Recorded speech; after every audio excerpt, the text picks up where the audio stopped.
What political issues should Christian conservatives stand for? When Christians are unclear on what issues they stand for, they become impotent, and our country's morality and future deteriorates. So if you're a Christian, this is a must-watch video. We are not just voters, we are warriors for truth who have the ability to shift the future of our nation. Christian conservatives cannot afford to be passive while our nation crumbles. Here are 9 core issues that Christian conservatives should stand for, and I'll share why. I also cover a core issue at the end of this video. Number 1 is abortion and right to life. So life begins at conception. This isn't just about politics, it's about protecting the innocent and the vulnerable. Christian conservatives must support pro-life legislation, defund Planned Parenthood, who has been really destroying many lives, and push for the heartbeat laws and total abortion bans. If a nation won't protect its most vulnerable, it's already under judgment. Psalms 139:13 says, "For you formed my inward parts, you covered me in my mother's wombs." God's creation is inside of a mother's womb, and any moment that we think we can abort that creation and stop that creation, we are killing a human being. Life begins at inception is a fundamental conservative and Christian understanding and value. Number 2 is gender ideology in schools. Let's call it what it is: child abuse in disguise. Boys are being told they can become girls. Teachers are pushing pronouns instead of math. Christian conservatives must fight gender curriculum in public schools and ban transgender procedures on minors. It's important that we support legislation that protects kids from any type of gender confusion. This is biblical. Genesis 1:27 says, "So God created man in his own image.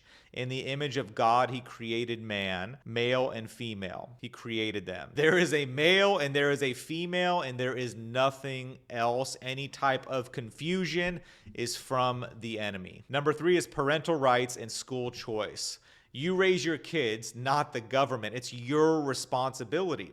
So we must support school choice, educational transparency, and the rights of parents to know what their children are actually being taught. Christian conservatives should be showing up at school board meetings and helping to flip them. I actually had a guest on my podcast recently that talked about that. It's important that we advocate for school vouchers, curriculum transparency, and parental authority, meaning we get to choose what's being taught in school. Deuteronomy 6-7 says, "And these words which I command you today shall be in your heart. You shall teach them diligently to your children, and shall talk of them when you sit at your house, when you walk by the way, when you lie down, and when you rise up." Such an important verse that talks about a parent's responsibility to guide the curriculum that their children are learning. How do we do that? We get involved at the school level and the school board level to make sure that parents have the choice and we have the ability, not the teachers, not the government, to choose what our children are being taught. Number 4 is religious freedom and First Amendment rights.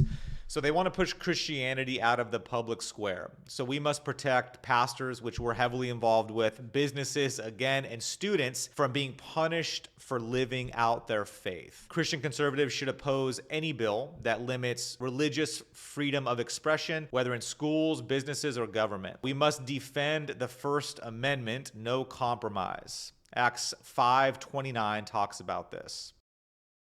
Number 5 is border security and national sovereignty. Open borders are not compassionate, they are chaotic. So Christian conservatives believe in law and order and protecting American families. A nation without borders, and this is a hot topic right now, a nation without borders is a nation under siege. So it's important that we support strong border enforcement. So is this biblical? We can look throughout Scripture, and Scripture talks about closed borders, protecting a city, having walls built. Nehemiah rebuilt the wall to protect God's people. So there was always protection mechanisms in place for God's people. So there's nothing wrong, and it's actually the right thing to protect not only your family, but to protect your country. Number 6 is standing against radical environmentalism and climate control. Caring for the earth is very biblical. Worshiping it is not.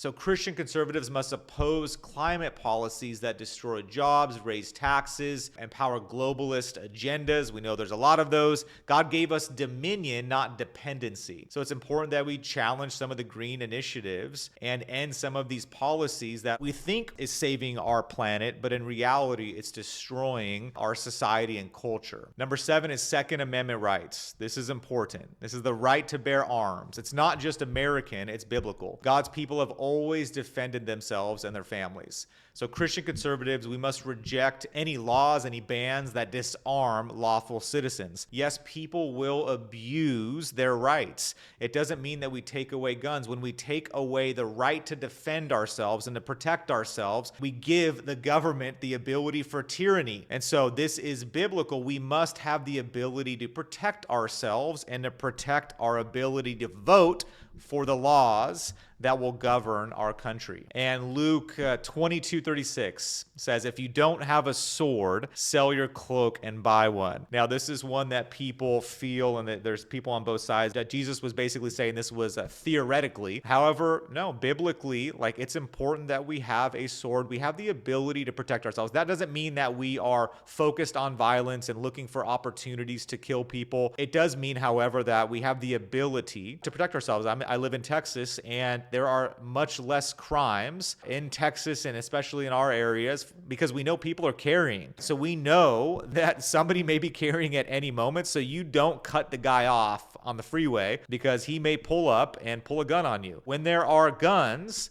and lawful people utilizing them, that keeps our country in check and people in check. Number 8 is a stand against big government and a stand for fiscal responsibility. So Christian conservatives, they don't worship the government, we limit it. So government is there in a limited capacity to support and to serve us, not for us to serve the government. So we must fight inflationary spending. There's a good amount of spending happening right now within our country, so we must learn to fight that. We need to fight national debt that enslaves future generations, and really create freedom and stewardship inside of our country. Proverbs 13:22 says, a good man leaves an inheritance to his children's children, but the wealth of the sinner is stored up for the righteous. So if we take care and we show up in righteousness and thoughtfulness and stewardship, that is biblical. And this is a very hot topic. Number 9 is taking a stand against illegal immigration. So there's a difference between legal immigration and lawless entry. Christian conservatives are called to love the stranger, right? That's exactly what Jesus did, but also to uphold justice and national order.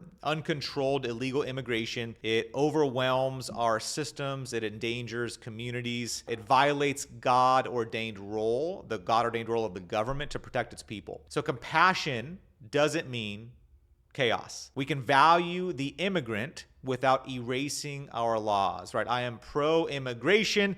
I am not pro-illegal immigrations. And so Christian conservatives in general, they support legal immigration only. So Romans 13:1 says, let every soul be subject to the governing authorities, for there is no authority except from God, and the authorities that exist are appointed by God. So we're still called to uphold the law and to follow what the government's laws are. So this is not about left or right, right? There's more issues. I wanted to cover these 9, but this is not about left or right. This is about light versus darkness.